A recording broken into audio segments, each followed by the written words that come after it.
এমন একটা মাছের ঝোল বানাবো যেটা খুবই তাড়াতাড়ি হয়ে যাবে আর একেবারে কম মশলায়। তাড়াহুড়োর সময় এই রকম একটা সুস্বাদু মাছের ঝোল কিন্তু আপনি খুব সহজেই বানিয়ে নিতে পারবেন।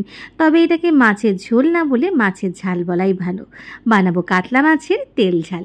কাতলা মাছ নিয়ে নিয়েছি, ভালো করে ধুয়ে নিয়েছি। এরপরে ভালো করে হলুদ নুন মাখিয়ে নেব।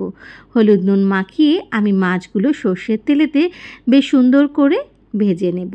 এই রান্নাটা কিন্তু ব্যাচেলারদের জন্য অথবা যারা নতুন রান্না শিখছেন তাদের জন্য খুবই কার্যকরী, যেহেতু এতে একেবারেই মশলার ব্যবহার করব না, খুবই কম মশলায় বানিয়ে নেব আর খেতেও কিন্তু দারুণ সুস্বাদু হবে। তাই ঝটপটভাবে কিন্তু বানিয়ে নেওয়া যায় এই রান্নাটা। কথা বলতে বলতে মাছগুলো আমি উল্টে পাল্টে ভালো করে সোনালি করে ভেজে তুলে নিয়েছি। এরপরে চলে যাব মূল রান্নায়। রান্নাটা শুরু করার আগেই একটা মশলা আমি গুলে নেব। এইভাবে একটা বাটিতে যদি গুঁড়ো মশলা দিয়ে গুলে নেওয়া যায় তাহলে কিন্তু খেতে দারুণ সুস্বাদু হয়।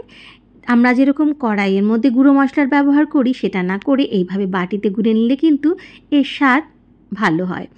একটা বাটিতে আমি হলুদ গুঁড়ো, লঙ্কা গুঁড়ো, একটু বেশি করে জিরে গুঁড়ো, সামান্য একটু ধনে গুঁড়ো, নুন আর একটু মিষ্টি মানে কটা চিনি দিয়ে আমি একটু জল দিয়ে ভালো করে মশলাটা গুলে নিয়েছি। এইবারে আমি যে তেলে মাছ ভেজেছিলাম ওই তেলের মধ্যেই প্রথমে কালো জিরে আর চেরা কাঁচা লঙ্কা ফোড়নে দিয়ে দেব। তারপরে দিয়ে দেব একটুখানি পেঁয়াজ, যেটা আমি একটুখানি থেতো করে নিয়েছি। কতটুকু পেঁয়াজের ব্যবহার করলাম দেখেছেন তো, একেবারেই একটা ছোট পেঁয়াজের অর্ধেক একটুখানি আমি থেতো করে নিয়েছি, সেটা দিয়েছি।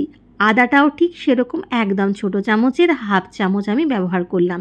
পেঁয়াজ আদাটা জাস্ট একটুখানি নেড়ে নেব। একটু কাঁচা গন্ধ চলে গেলেই এর মধ্যে দিয়ে দেবো আমি গুলে রাখা মশলাটা।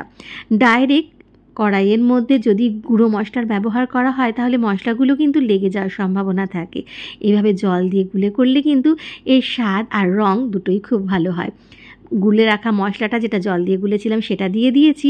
ব্যাস আর কিচ্ছু নয়, একটু নেড়ে চেড়ে নিয়ে ভেজে রাখা মাছ ওপর থেকে আরও কিছু চেরা কাঁচা লঙ্কা দিয়ে একটু ভালো করে ফুটিয়ে নিয়েই গ্যাসের ফ্লেমটা একেবারে লোতে করে আমি 6-7 মিনিট ঢেকে দিয়েছিলাম। 6-7 মিনিটেই কিন্তু রান্নাটা একেবারে রেডি, যেহেতু কিছুই এখানে সিদ্ধ হওয়ার নেই। ঝোলের সাথে মাছটা একটু ফুটে গেছে সুন্দরভাবে। ঢাকনা খুলে নিয়ে ওপর থেকে আরও একটু ধনেপাতা কুচি ছড়িয়ে দিয়েছি। চাইলে এই পর্যায়ে আর একটু চেরা কাঁচা লঙ্কা ছড়িয়ে দিতে পারেন, খেতে দারুণ লাগবে। রান্নাটা একেবারে রেডি। দেখলেন তো কত তাড়াতাড়ি হয়ে গেল রান্নাটা।